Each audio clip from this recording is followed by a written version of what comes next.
안녕하세요. 날마다 기막힌 종의 박조 목사입니다. 벌써 한 주가 지나서 금요일인데요. 오늘도 힘내시고 또 평안한 주말 되시기를 주님의 이름으로 기도합니다.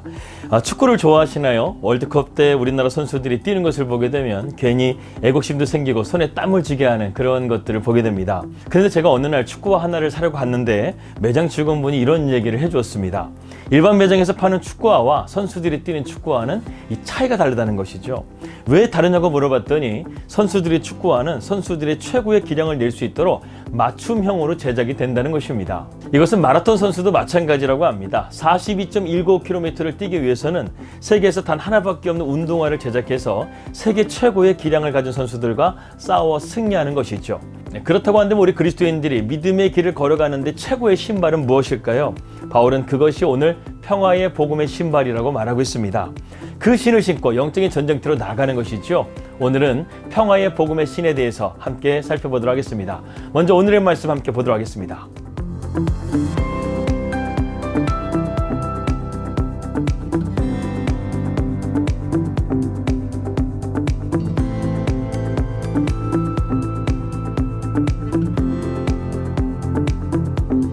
사도 바울이 에베소서를 쓸 당시의 로마 군단에서는 신병 훈련이 아주 혹독했다고 합니다. 그 중에서 가장 중요하게 본 것은 지구력이었다고 합니다. 5시간 내에 32km를 22kg의 완전 구장을 하고 주파하도록 해야 했다는 것이죠. 이러한 훈련을 받은 로마 군인들은 다른 군대와는 비교할 수 없을 정도로 강력한 군대가 될 수 있었다는 것입니다. 이 전쟁사를 보게 되면 전투를 잘하는 것도 중요하지만 빠르게 행군하는 것도 중요하다는 것을 알 수 있습니다. 이렇게 빠른 행군을 하려고 한다면 신발이 절대적으로 중요합니다. 병사의 신발은 갑옷만큼이나 중요하다는 것이죠. 영화에서 보게 되면 로마 군인들의 신발은 가죽 신발로 되어져 있고 끈으로 발을 고정시키게끔 되어져 있습니다. 그런데 중요한 것은 그 신발이 겉으로 보기에는 좀 허술해 보이지만 그 밑창 깔창이요 상당히 단단하게 지어졌다는 것입니다. 당시엔 아주 기발한 아이디어였는데요. 먼 거리를 행군해도 끄떡 없을 정도로 특수 고안된 철제 징이 신발 밑창에 달려 있었다는 것입니다. 이 튼튼한 신발 밑창은 또 한 가지 역할을 했는데 옛날 전쟁 때는 적의 진군을 저지하기 위해서 길에서 몰래 날카로운 쇠붙이나 날카로운 것들을 바닥에 깔아놓는 그런 전략들이 있었다고 합니다. 그런데요, 이 깔창만 신게 되게 되면 이러한 쇠붙이 같은 것들도 거뜬하게 넘어갈 수가 있게 됐다는 것입니다. 그만큼 신발이라는 것은 우리로 하여금 행군하게 할 뿐만 아니라 우리의 발을 보호해주는 역할을 한다는 것이죠. 그러면 이제 평화의 복음의 신에 대해서 한번 생각해 보도록 하겠습니다. 우리가 믿는 복음은 평화의 복음이라고 했습니다. 어떤 것에서부터 우리가 평화의 복음일까요? 죄로 인해서 모든 관계가 깨어지게 되었는데 특히 하나님과의 관계는 수직적인 관계가 깨어졌고 또 우리 인간과의 관계는 수평적인 관계가 깨어져 버린 상태가 되어버렸습니다. 근데 십자가를 보십시오. 십자가는 수직적인 것과 수평적인 것을 교체하는 것을 의미합니다.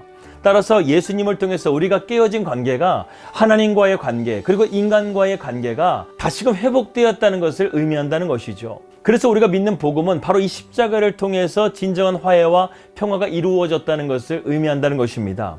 그렇다면 이 복음의 신발을 신으라는 것은 과연 무엇을 의미하는 것일까요? 첫 번째로 영적 전쟁은 우리가 말한 것과 같이 길고도 험한 여정이기 때문에 그렇습니다. 복음을 전하시는 분들은 알겠지만 말처럼 복음을 전한다는 것이 쉽지가 않아요.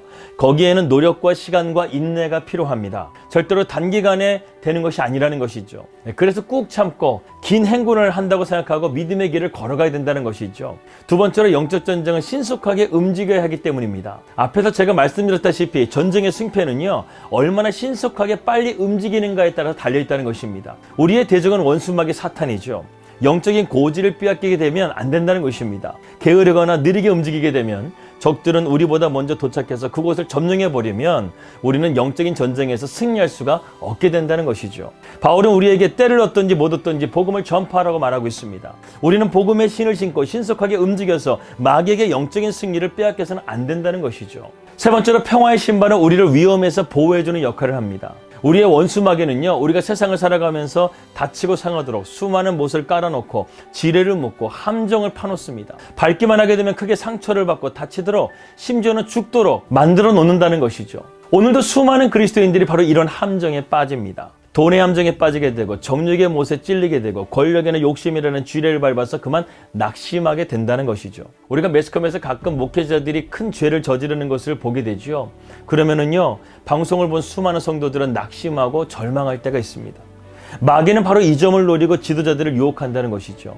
그러므로 우리가 이 세상에서 복음의 굳건한 신발을 신지 않으면 이러한 것들의 상처를 받고 큰 함정에 빠지게 된다는 것입니다. 더욱이 우리는 하나님의 나라를 세워가는 그리스도의 군사로 나가야 됩니다. 그렇기 때문에 복음의 여정, 이 전도의 여정은 험난한 길이라는 것이죠. 마귀는 전도자들을 계속해서 힘들게 만듭니다. 낙심하게 만들고 절망하게 만든다는 것이죠. 이러한 걸림돌을 바로 뛰어넘을 수 있는 것이 바로 복음의 신발을 신는 것입니다. 이것을 신고 나게 되면 아무리 어려움과 시험을 만나더라도 복음에 대한 확신을 가지고 우리를 지켜낼 수가 있게 된다는 것이죠. 사랑하는 여러분, 우리가 인생을 살아가면서 하나님께서는요, 우리의 발걸음이 어디로 향하는지를 주목하고 있습니다. 우리의 발걸음이 어디로 갈 때 제일 빠른가요? 출세의 길입니까? 자녀의 길입니까? 아니면 취미생활의 길입니까?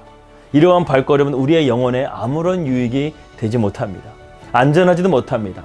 오직 복음의 그 길에 설 수 있는 우리 날마다 기막힌 정보 식구들 되시기를 주님의 이름으로 기도합니다. 기도하겠습니다. 하나님 아버지 감사합니다. 오늘 우리가 전신갑주의 세 번째 시간으로 평화의 복음의 신에 대해서 함께 말씀을 나누었습니다. 우리에게 진정한 평화는 바로 복음 안에 있습니다. 예수 안에 있습니다. 그것을 우리가 깨닫고 평화의 복음을 신고 우리가 세상 가운데서 마귀에게 영적인 고지를 빼앗기지 않게 해주시고 우리를 지켜주시는 이 복음의 신을 신고 담대하게 나아갈 수 있도록 인도하여 주시옵소서. 예수 그리스도 이름으로 기도하였습니다. 아멘. 평화의 복음의 신을 신고 마귀에게 영적인 고지를 내어주지 않고 영적인 승리를 통해서 하나님의 영광을 나타낼 수 있는 우리 날마다 기막힌 정오 식구들 될 수 있기를 주님의 이름으로 기도합니다. 평안한 주말 되시고요. 저는 다음 주 월요일 날 날개정으로 찾아뵙겠습니다. 우리 믿음으로 승리합시다. 할렐루야.